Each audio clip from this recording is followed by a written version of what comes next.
มาฟังเรื่องต่อไป ในเรื่องกรรมของคนตาบอดของขอทานตาบอด เจ้าหลักเมืองซิ่วแต่ก่อนมีหญิงเฒ่าชราแก่ชราคนหนึ่ง ฐานะยากจนนางอาศัยบุตรใช้นามว่าเฉิงผู้สามสมมุตินะ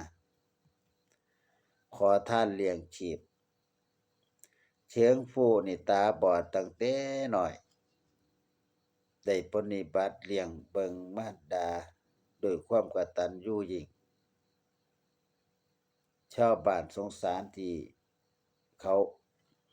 อดแต่เป็นลูกกตัญญูจังพากันให้ความสงเคราะห์ต่อมาเมื่อหญิงชราถึงแก่กรรมแล้วเฉิงผู้ยังขยันและประหยัดคือเก่าจนกระทั่งว่าเฉิงผู้นี่อายุ40 ปีสะสมเงินทองได้บ่น้อยจนสามารถมีครอบมีครัวข้าพเจ้าก็คือเจ้าหลักเมืองซิ่วนำเรื่องราวกฎแห่งกรรมนี้มาบอกมาเล่าให้ชาวโลกให้ฮู้แจ้ง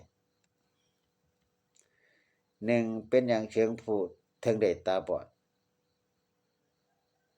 ก็คือเพราะว่าศาสตร์ก่อนเฉิงผู้เนี่ยบ่รักถนอมหนังสือทิ้งขว้างโยนถิ่มโยนหยังเหยียบย่ำแน่พระโอวาทคำสั่งสอนของนักปราชญ์ศาสดาซึ่งเป็นการลบหลู่ดังนั้นศาสตร์นี่จึงต้องตาบอดเป็นกรรมตอบสนองจำไว้เด้อผู้ใดที่โยนหนังสือถิ่มย่างเหยียบก็บ่ได้เด้หนังสือสองเป็นหยังเฉิงผู้จังได้กตัญญูต่อแม่ต่อมารดาเพราะว่าศาสตร์ก่อนหญิงชราได้เคยช่วยเหลือสงเคราะห์เฉิงผู้ดังนั้นศาสตร์นี้เฉิงผู้เนี่ยจังได้ขอทานเพื่อที่เลี้ยงดูหญิงชราอันนี้เป็นการตอบแทนบุญคุณที่หญิงชราเคยให้ความช่วยเหลือเจ้าของช่วยเหลือตน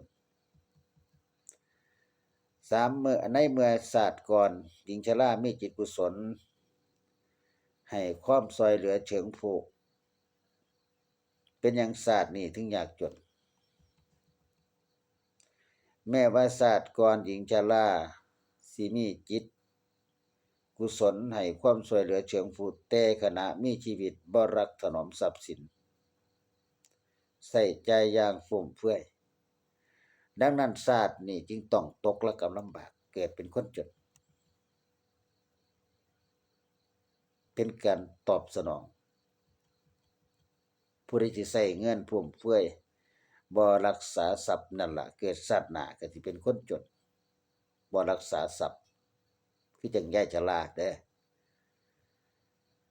แม่เฉิงผู้ที่ตาบอดแต่ก็ฮู้จักกตัญญูต่อมารดาสิมีผลจังใดในภายหน้าแม่เฉิงผู้ที่ได้รับผลกรรมต้องตาบอดแต่ก็รู้จักกตัญญูเมื่อชดใช้หนี้กรรมเบิดย่อมได้เสวยสุข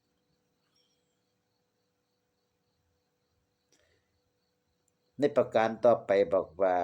เหตุที่ภรรยาขี่บ่นขี่จมมาจากเหตุหยังลีเชิงเป็นคนขยันแล้วก็ประหยัดโชคร้ายที่ได้ภรรยาบ่ดีเป็นคนปากร้ายแม้แต่สิมีบุตรด้วยกันหลายคนแต่นางก็มักสิบ่นด่าว่าลีเชิงต่างๆนานาทุกมื้อทุกวันเป็นเหตุให้ลีเชิงนี่บ่อาจอยู่อย่างสงบได้หนึ่งในเมื่อลีเชิงเป็นคนซื่อเป็นหยังจังได้ภรรยาบ่ดีคำตอบก็คือชาติก่อนลีเชิงเป็นผู้หญิงชื่อว่าจางฮั่ว เป็นภรรยาพอขาดจางหัวเป็นคนเห็นแก่เงินหลายเมื่อสามีดวงตกการค้าเจ๊งนางบ่พอเพียงบ่เห็นอกเห็นใจครับจมบนทุกมื้อทุกวันจนทำให้สามีเนี่ยเบื่อโลกกระโดดน้ำฆ่าตัวตายกว่านางหัวสิสำนึกได้ก็สายไปแล้วจนก็เป็นกรรมเวรกรรมจะได้รับกรรมสนองในชาตินี้ในเมื่อภรรยาของหลีเชิงเป็นคนบ่ดีสามีภรรยาบ่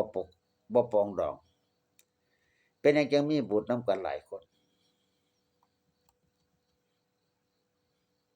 ก็คือชาติก่อน